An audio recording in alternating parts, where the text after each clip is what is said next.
Very common refrain that I was asked was, does the president's rhetoric make your job harder? And the answer is yes. The president's actions and his language are, in fact, racist. Things like, they're good people on both sides, or send them back from where they came from. Those words gave permission to white supremacists to think that what they were doing was permissible.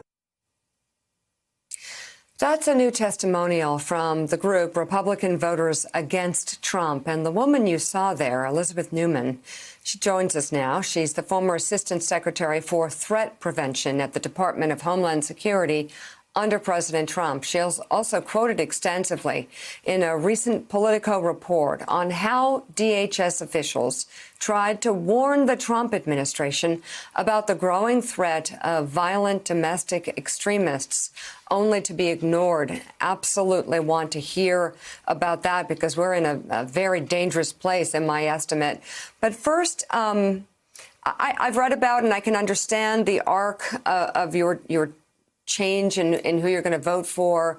But could you help explain those who stand by a lot of what we just laid out introducing you and continue to fervently support President Trump?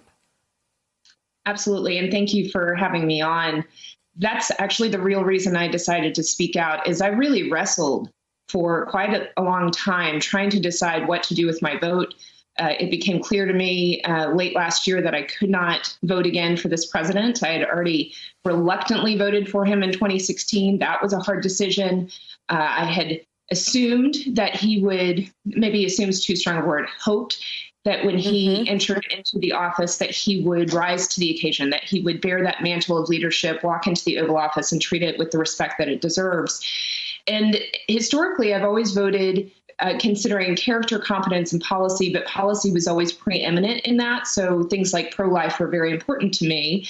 And when I was debating who to vote for in 2016, that kind of won the day. But what I've seen in the last 3.5 years now is that character and competence absolutely inform your ability to implement policy. So to me, it's not even an argument of whose policy, whose platform you like, which, by the way, the Republicans decided not even to have a platform this year. So it makes the decision for me a whole lot easier. But you're really judging then against character and competence, because the president's already proven that he doesn't have the competence to be able to implement the policy that he says he stands for. So that's how I got to this decision point, and I wanted to have the opportunity to perhaps have discussions with people that are struggling with that vote, that feel that something's not quite right to vote for this man again. And I want to help them feel permission that it's okay not to vote for him if you're a Republican. It's okay if you're a Christian to not vote for him.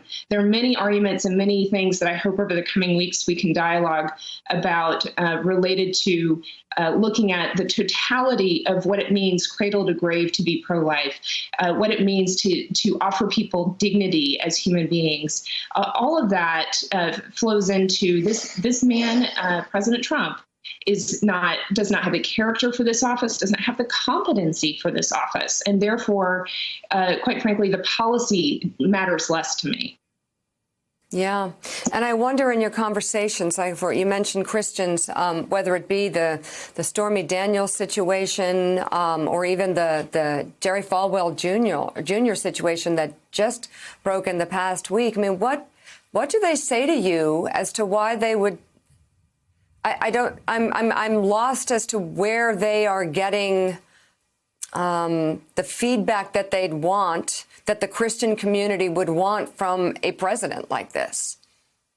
I think there are a lot of Christians that are outraged, but their voices aren't the loud voices.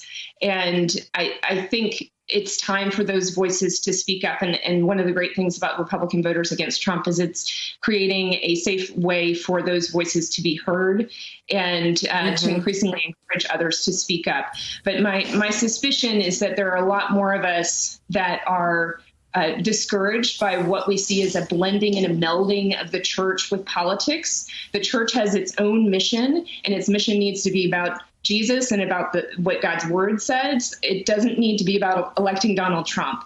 It doesn't need to be, quite frankly, about electing anybody. It has its own mission. But what's really sickening is to see this blending of a support for a president who is an actual anathema and an antithesis to everything the Bible says a Christian is supposed to be and support. Elizabeth, it's Willie Geist. Thanks for being on the show this morning. I want to focus in on your focus during your time at DHS on domestic terrorism and what you say was a reluctance by this administration to confront a problem where you were waving the flag and sounding the alarm for a couple of years. Who would you go to bring up these problems, and what would they say? In other words, how could an administration turn its back on something that clearly was so serious that you had an entire effort focused on it, that the director of the FBI, Christopher Wray, under testimony has said that is the biggest problem facing the FBI? How did this process work, and what was the argument back to you to say, actually, we're not going to focus on that? Yeah, so the process is absolutely broken, and that's part of the challenge where I point to the competence issue.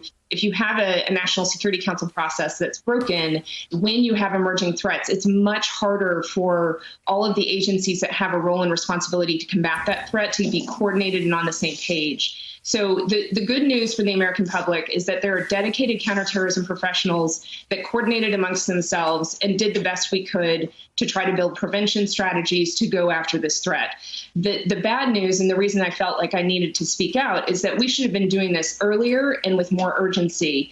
But that only happens in government when you have kind of a top-down directive. I was very blessed at the Department of Homeland Security, even though we've had 5 secretaries in 3 years. All 5 of those secretaries have been very focused on this issue, starting with John Kelly when we saw a spate of anti-Semitic vandalism at Jewish cemeteries in March of 2017. He prioritized domestic terrorism, said, let's keep our eye on this, what's going on here. Then we had Charlottesville, and that's, in my mind, the moment when we should have, as an interagency, launched a process to better understand the domestic terrorist threat. That didn't happen at the White House, but within the department, we started prioritizing that effort. Secretary Nielsen was sworn in December. That was one of the first things that she asked the National Security Council to take on. She was rebuffed. They were focused on other issues, and I'm not saying those other issues weren't important. Defeating ISIS, countering Iran, all of those were important, but there was a predisposition to look beyond the shores of the homeland and to look outward and not recognize that we had a growing threat inside the homeland. But the thing that I think is most damning is that by 2019, we had already had an attack at the Pittsburgh synagogue, and then Christchurch happened in March of 2019. And that's the point at which we had already been having conversations with our allies overseas. We were seeing networks. We were seeing a globalization of this threat, which is really scary. But by the time Christchurch happens, it's like, it's here. This is happening now. And we turned to the White House, said, we need to get on top of this. We need to re-examine our laws and our current practices in the law enforcement community, because what we can do to combat international terrorism based overseas is very different from what we can do inside the homeland. Necessarily, there's constitutional protections, rights to free speech, rights to for unlawful search and seizure. But we really wanted to kind of think outside the box and make sure we are doing everything we can to prevent a Christchurch from happening here in the United States. And there just wasn't the leadership and the desire to drive that at that senior most level. And then, of course, you had El Paso happen. And that's the moment when the White House did try to do some policy work. They were looking at things like mental health and gun control, and they listened to our proposals on prevention and were very supportive. But here's the challenge. What I was told is, we're going to talk about this in terms of countering violence, not domestic terrorism. We weren't going to talk about the white supremacy issue or the white nationalism issue. And anytime you do a terrorist strategy or a threat strategy, you always start with what the threat is. You have to identify what the problem is before you can mitigate it. So to me, I was happy that they were supportive of what we were trying to build. It allowed us to get funding, bipartisan support from Congress. And there is great work happening right now at the Department of Homeland Security and the FBI and the NCTC to address this threat. But I I thought it was a lost opportunity to clearly call out this growing threat at the highest levels, because quite frankly, it's people aligned with white supremacy that seem to be supporting the president. And if he would call it out and condemn it, it would push them back under the rock from which they came.